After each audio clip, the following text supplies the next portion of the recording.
மண்ணு மேல சத்தியம். சத்தியம் இன்னும் இருக்கு. அதை காப்பாத்த அவர் மகன் நான் இருக்கேன். மாமா, மாமா,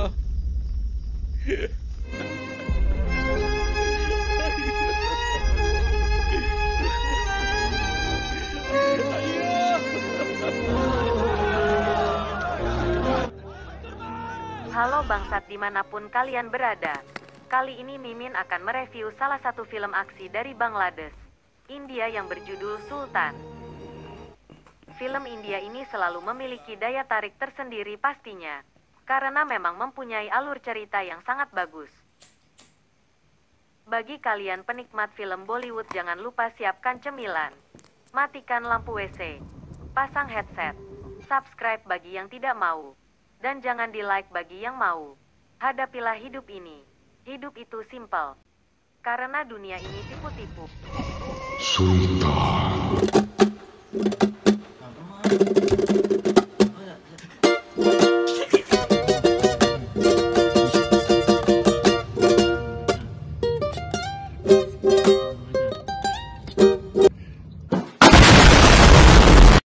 Oh, hell no! Film dimulai pada seorang laki-laki berkumis tebal. Cocok untuk penyaringan teh koko. Sebut saja namanya Senupati.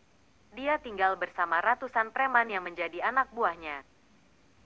Kelompok Senupati ini sangat ditakuti di daerah tersebut yaitu Chennai. Tetapi istrinya Lasmi yang tengah mengandung tidak menyukai kelakuan Senupati yang suka membunuh. Dia takut anaknya kelak seperti ayahnya. இப்பதான் நமக்குன்னு எல்லாமே இருக்கே கொள்ளாத்தி விட்டுலாமே Colombo. Mungkin kita geser dulu pada malam hari karena kalian tidak akan mengerti percakapannya. Malam itu ketika ia tertidur musuh Senupati itu datang menyerang dan ingin membakar rumahnya. Senupati terbangun menghadang para musuh tersebut seiring juga dengan istrinya yang kesakitan karena akan melahirkan.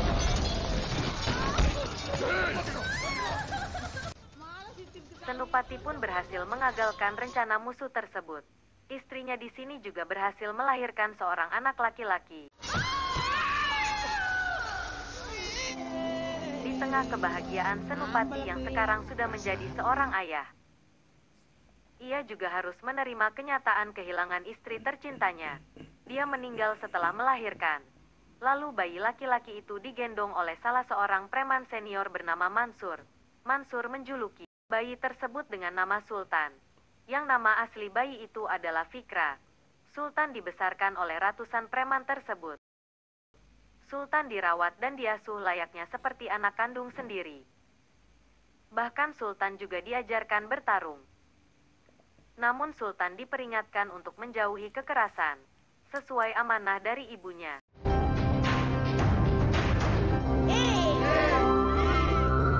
Merangkak pada tahun 2021.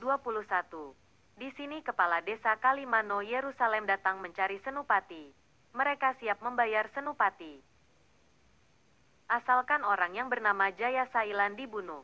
Jaya Selan merupakan preman sadis suruhan salah satu perusahaan besar yang ingin menjadikan desanya untuk lahan pabrik. Sudah bertahun-tahun lamanya dia melarang pertanian untuk dikembangkan. Bahkan para petani yang tidak mendengarkan perkataannya akan disiksa dan dibunuh. Lahan petani itu pun kini menjadi gersang dan tandus akibat pembakaran. Demi bertahan hidup para petani harus meninggalkan desa itu. Mendengar cerita itu Senupati berjanji akan membunuh Jaya Selan dan dia menolak bayaran yang dikumpulkan dari para petani yang sudah menderita itu. Senupati membantu petani itu karena ingin menebus kesalahannya dan sudah berjanji kepada istrinya pada masa lalu. Sin merangkak lagi pada anak Senupati yang sudah dewasa. Terlihat dengan tumbuhnya brewok yang mengalahkan rambutnya Om Deddy Corbuzier. Sultan kembali pulang setelah beberapa tahun bekerja di Mumbai. Sultan disambut bahagia oleh paman preman yang sudah berjasa membesarkannya itu. Mereka merayakan kebahagiaan itu sambil joget gak jelas.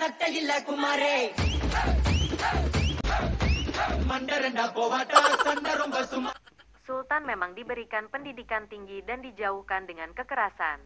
Bahkan Sultan juga membenci yang namanya kekerasan. Tiba-tiba beberapa orang penghantar pizza datang dan menembak Senupati beserta anak buahnya. Sedangkan penyerang tersebut berhasil melarikan diri. Beruntung di sini tidak ada korban jiwa.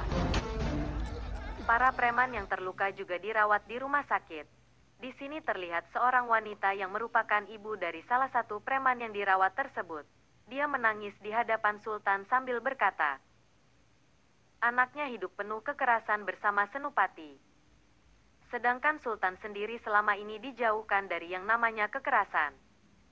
Keselamatan Sultan memang sangat penting bagi ayahnya Senupati. Akan tetapi keselamatan orang lain tidak dipedulikan. Ibu itu terus menangis. Malam harinya Sultan yang sedih mendengar perkataan ibu itu berniat pergi meninggalkan rumahnya karena tidak suka dan marah dengan kelakuan ayahnya. Sebelum pergi dia meminta ayahnya untuk berhenti melakukan kekerasan. Dan meminta para preman tersebut untuk dipulangkan. Akan tetapi ayahnya tidak mau. Sambil berkata bahwa dia sudah menganggap para preman itu sebagai keluarganya sendiri. Di sini sang ayah juga tidak melarang anaknya itu untuk pergi. Tapi satu permintaannya sebagai seorang ayah. Suatu saat nanti Sultan harus pulang dan jika para preman itu menghadapi masalah Sultan harus siap berdiri di samping mereka. Sultan pun terdiam. Sin merangkak lagi pada keesokan harinya Sultan dibangunkan oleh Paman Mansur dengan wajah sedih. Ternyata ayahnya sudah tak bernyawa lagi. Perkataan semalam itu ternyata yang terakhir bagi Sultan. Singkat cerita informasi yang didapat oleh pengacara keluarga ternyata pengantar pizza yang menyerang itu adalah seorang polisi yang ditugaskan untuk menghabisi para preman. Di mana sang ayah menjadi target utama polisi tersebut. Dalam 10 hari berikutnya dia akan mengeksekusi preman lainnya. Mendengar hal itu kemudian Sultan mendatangi polisi untuk bernegosiasi. Dia meminta kesempatan untuk merubah sikap para preman tersebut agar menjadi lebih baik. Sultan pun hanya mendapatkan kesempatan dalam waktu 6 bulan saja. Dengan syarat tidak ada satupun dari mereka membuat masalah. Apabila melanggar para preman itu akan dibunuh. Sultan sangat menyayangi paman-pamannya itu bahkan dia rela untuk membatalkan cita-citanya untuk menjadi pengusaha sukses di Jepang. Setelah beberapa hari kematian Senupati, petani itu kembali memberikan berita bahwa kondisi di desanya semakin kacau. Mansur yang berperan menggantikan Senupati pun memerintahkan 20 preman untuk pergi ke desa itu. Sebelumnya Sultan sudah memperingatkan agar tidak ada lagi kekerasan. Sambil menutup rapat alasan sebenarnya hanya untuk keselamatan para preman tersebut. Dia mengancam akan pergi dan tidak ingin mengenal preman yang sudah membesarkannya itu lagi. Karena memenuhi janji Senupati untuk membunuh Jayaselan yang belum sempat dilaksanakan. Mansur akan pergi ke desa diam-diam. Sayangnya Sultan mengetahuinya. Salah seorang preman sebut saja namanya Kribo. Beralasan akan pergi ke desa itu untuk melihat calon istrinya. Sultan tentu saja tidak percaya dengan alasan itu. Sultan menemukan ide. Dia akan ikut ke desa itu supaya bisa memantau pergerakan paman premannya. Singkat cerita mereka semua pergi ke desa itu. Namun Mansur kembali berpikir agar Sultan tidak tahu. Tujuan utamanya membunuh Jayaselan sampai di desa tersebut. Sesuai alasan si Kribo tadi. Anak kepala desa dijadikan calon istri bohongan si Kribo. Dia bernama Rumani. Lucunya Sultan langsung berdiri melihat kecantikan Rumani. Dia adalah bunga kembang di desa itu. Diam-diam si Kribo juga suka beneran dengan anak kepala desa tersebut. Tapi dia sadar bukan tujuan utamanya. Mengingat Rumani adalah calon istri paman Kribonya Sultan seketika membuang muka.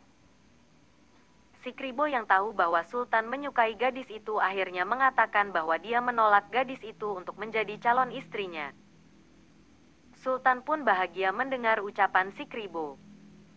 Sultan yang sudah jatuh hati pada gadis tersebut langsung mengatakan ia siap menggantikan si Kribo. Sontak preman lainnya kaget. Tetapi Rukmani menolak lamaran Sultan itu. Pada malam hari Mansur mengajak Sultan untuk kembali ke kota Chennai. Tetapi dia tidak mau sebelum mendapatkan cinta dari gadis kepala desa itu. Hari demi hari Sultan terus berusaha mendekati Rumani. Akan tetapi Rumani selalu cuek, mengingat keadaan desa itu semakin parah dan para preman tak kunjung bertindak. Akhirnya Rumani berbicara dengan Sultan tentang desa yang dulunya makmur, sekarang menjadi gersang. Singkat cerita, Rumani meminta Sultan untuk berhenti mendekati dirinya. மாட்டேன் நீங்க வந்து வேலையை பார்த்துட்டு கிளம்புங்க. Sin berpindah kepada pegawai pemerintah yang menyampaikan informasi bahwa sawah-sawah di sekitar akan menjadi lokasi penambangan. Warga pun semakin panik. Di sini Sultan semakin bingung apa yang sebenarnya terjadi.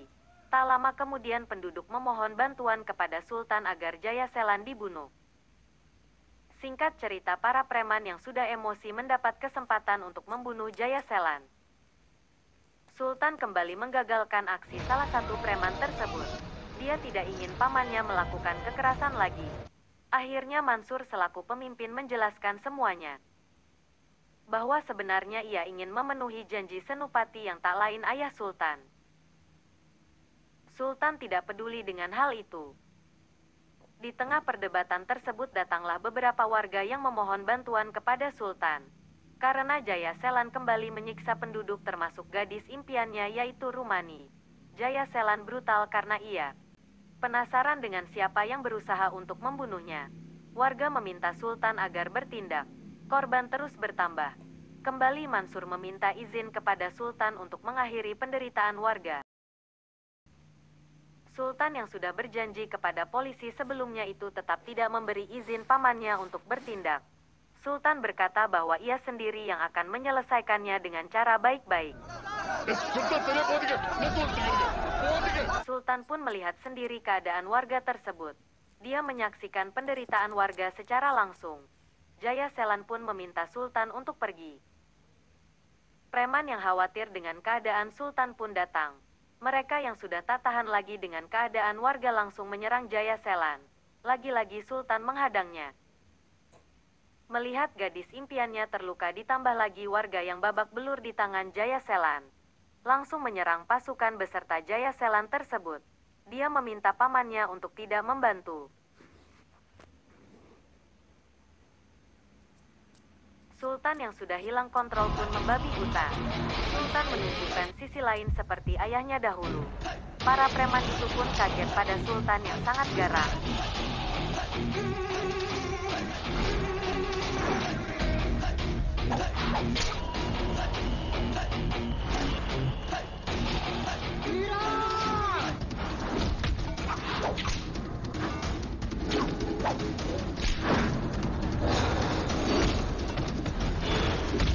Jaya Selan beserta pasukannya pun disikat habis oleh Sultan.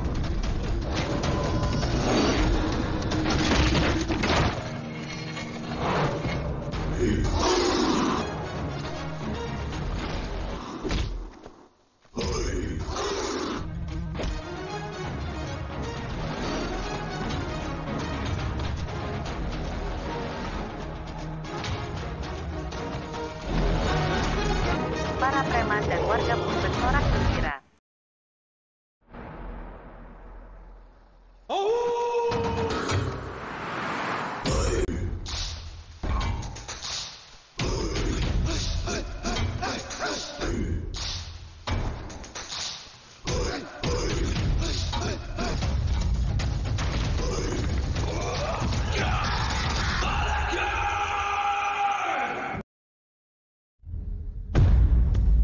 Para preman pun bangga dengan Sultan.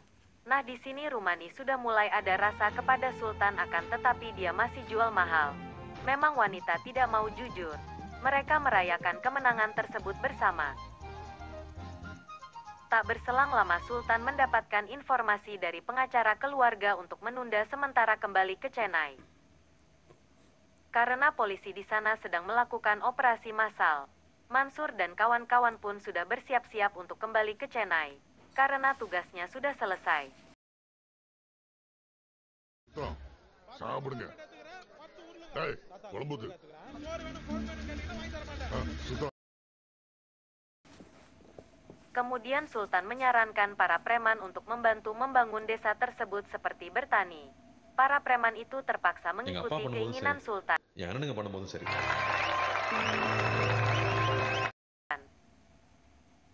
Keesokan harinya mereka pun mulai bertani yang pastinya tidak mudah bagi mereka yang terbiasa bertarung.